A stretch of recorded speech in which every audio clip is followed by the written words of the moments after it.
Hey guys, so we're back. So we're gonna pick it up from where we left in our last video where we were talking about simple harmonic motion. And I was gonna teach you guys how to extract the data that you need in order to, from an equation given from a position for simple harmonic motion to find the amplitude, the angular velocity, the period, and the frequency. So let's just go over the way that the equation is always set up for this type of cases. So whenever you're given x or a position um, over a function of time, most of the time you're going to find that x, t is time. This is right here is time, and this is position. So it's a position, it's a function of position based on time. So many times you'll also find it x and then t inside, just saying that the position is dependent on the time. And then let's just rewrite this. Meter 0.2 meters cosine of AT. Right, so this is the formula that we were given, and now the problem is asking us to find the amplitude, angular velocity, the period, and the frequency. So now let's review the way these equations are set up.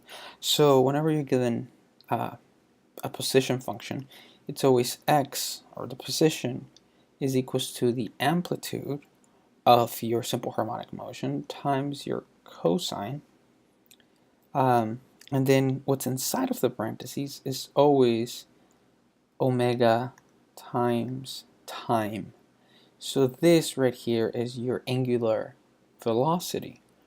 So just so this is clear, this is the angular velocity. All right. So now, and this is amplitude from our previous video. So now, knowing that this is angular velocity, we can also associate this x as a amplitude, never changes, cosine.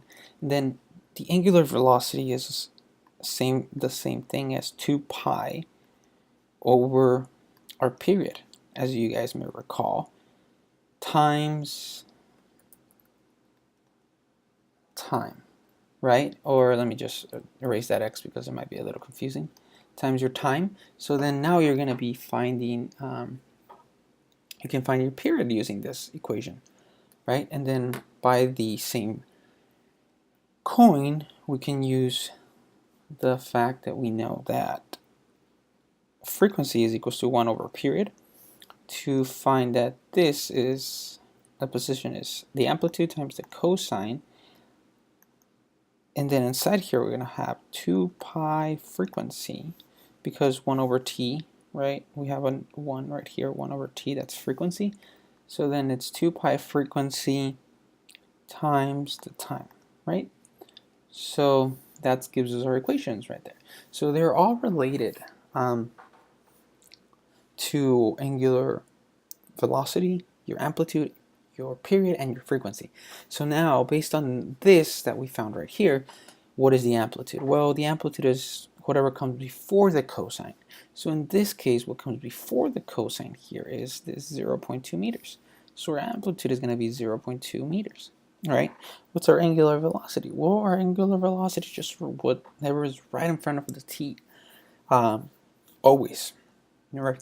So this is going to be 8. Now, if you guys remember the units for angular velocity, that should be radians per second. Correct? Now, our period. Well, we said that the period is, so I'll just remind you guys, so period, or I guess the angular velocity is equals to 2 pi over period. This comes from circular motion kinematics. So now based on that, if we just switch them around, we find that the period is equals to 2 pi over omega, right? So now if we do that math, you guys will find that the period is 0.79 seconds. And now frequency, we can just use this formula right here, which is just the inverse of the period, which we find to be 1.27 per second